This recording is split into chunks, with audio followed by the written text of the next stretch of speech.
Ladies and gentlemen, are you ready? Let's play darts! Actually, we're not going to play darts, but we're going to talk to a darts legend. Yes, today in Cojones Icons, the series, this is a man with enormous cojones and has used it in the name of being a winner. And he is darts legend, Mr. Eric Bristow MBE. It's MBE, isn't it? That's right, yeah, 20 years ago. Eric, thank you very much for coming on this series. There's no question that you are a winner. You've proven it. You know, you are still, in most people's eyes, Mr. Darts, regardless of the fact that you've had Phil Taylor and Van Gogh in recent years. But what I wanted to ask you is, what do you think it was that made you a winner? What was it specifically that made you different to the rest? Second was no good. I mean, second, as my dad always says, nobody remembers a runner-up. They watch a good final, but then 5 years later they forget who the runner-up was. So it's only a winner, isn't it? When I was a young lad and all other sports, it was like on TV, as long as they put up a good show and all that, you know what I mean? It was the English way, wasn't it? Exactly. As long as we put up a good, that's no good. It's like, I'm more like a Yank. The Yank wants to win. So I was like that. I was a different breed. Yeah, second was no good. And, but what did you have that the others perhaps didn't? What was it that gave you that edge? It's just something inside you, isn't it? I mean, you just want to win. As I say, second's no good. You know what I mean? What's the point of playing in these tournaments I used to play in, like the North American Open? There was 2,200 players there, and you get to the final and lose. I mean, you might as well win out first round. So it's I don't know. You can't. Where did it come from, that self-belief? Where you're saying you've either got it or you haven't. Yeah. Where did it come from? It must have come from somewhere. Well, it's inside you, isn't it? It's like. Did you not learn it? No, you can't learn that off anyone. You know what I mean? I mean, Taylor most likely learned a bit of it off of me anyway, because like when I sponsored him and he rang me up and he says, I've come second. I said, look, just ring me up when you win. And I put the phone down. So that was like trying to breed into him. You didn't say goodbye? No, I just put the phone down. Just put the phone down. That's the way I do it. But then in the end, he became a winner, didn't he? You got to, you know, second's no good. The English way was many years ago. Like, as long as we put up a good show, old chap. You know what I mean? That's just not the way, is it? But there must have been some. I mean, tell me what kind of. Don't like losing, and there's that in it as well. You know, you don't. It's not a nice feeling to lose. So. Well, I don't want to get used to that. But let me ask you this question: there must have been throughout that confidence some negative self-talk. Throughout, there must have been some things in your mind, some self-doubts and stuff. Did you have those? You must have done, right? You only doubt how you're going to play on that night. I never doubted my ability. I always believed I was the best. Why did you doubt how would you play on that night? Because with any sport, any game and that, it's the next game. Doesn't matter about the last game. A lot of people live on their last game or their last year or whatever else.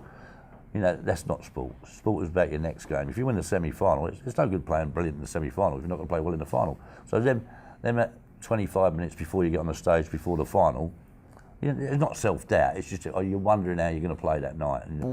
If you had, as you profess, and most people would say, and I'm sure I wouldn't doubt that, why would you doubt how you're going to play on the night? Surely you just turn out every night and say, you know, I'm gonna be the boss every night. Yeah, well, you hope you're going to be the boss every night. You know, you believe you are going to be the boss. I knew I was a better player whoever I played, but I still got to bring my top game there and prepare right, eat right, and drink right, and get everything right. I mean, it's not all. So it's the marginals. It's preparing right. You've got to do lots of right. things. It's not all about, you know. I mean, it's just not about just going up there and throwing darts. You've got to get your body right, and you have got to get your head right.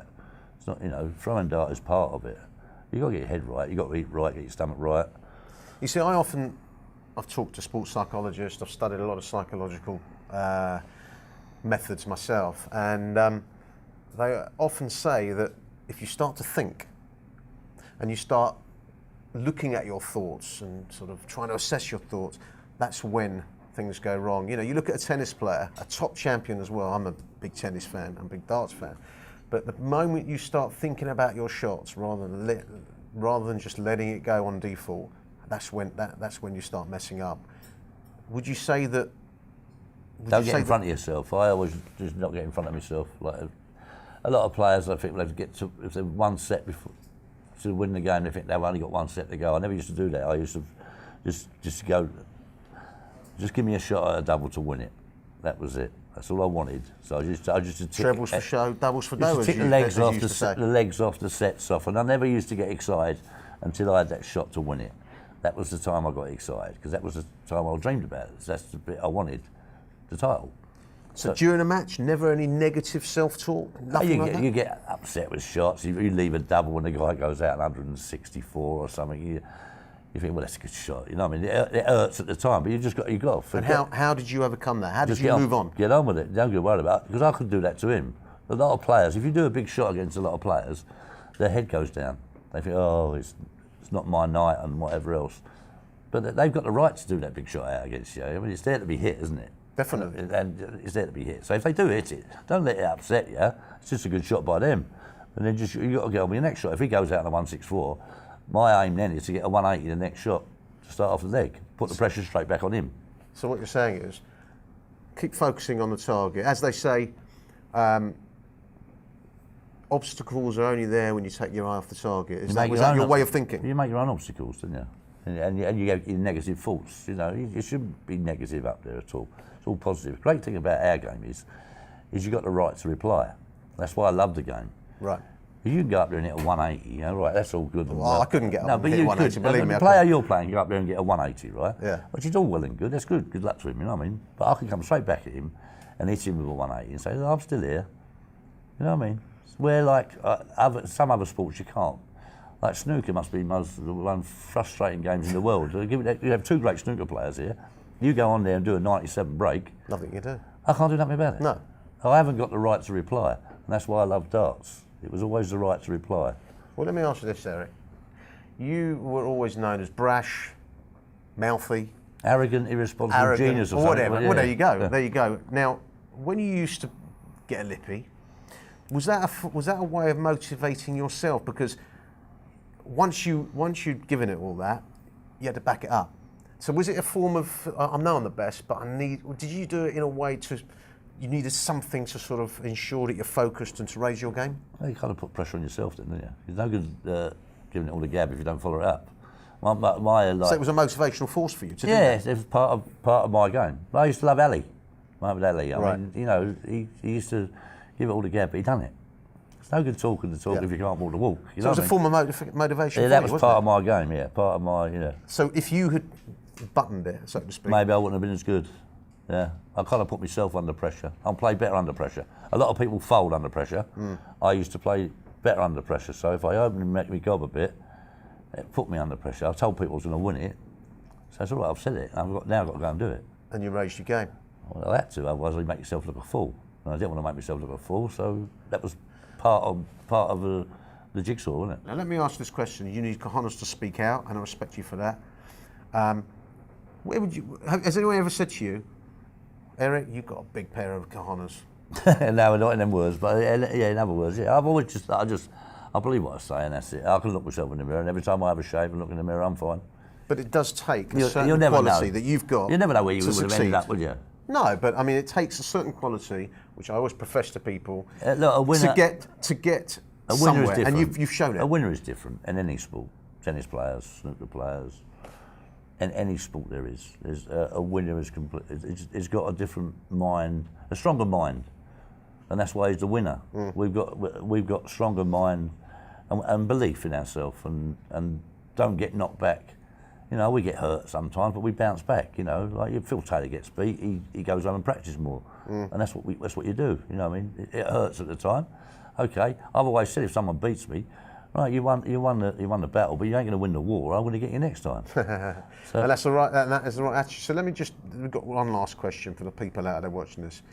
Not everyone's a darts player. Not everyone has the same talent as you, or whatever. But if there's one thing that people could learn from you in your mindset, what would you say to them?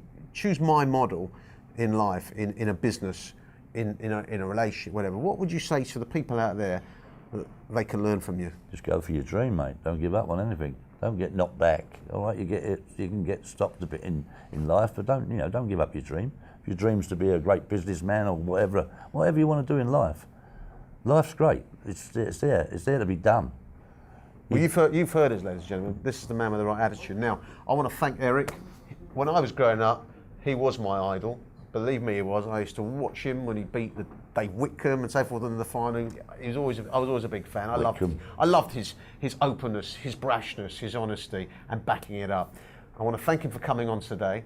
Before we go, a bit like the old Cracker Jack pencil and the blankly black checkbook and pen, we've got a couple of little things here to give you, Eric. Yeah. Okay, so I'll open it for you. Yeah. We've got here the limited edition Cojones T-shirt for you.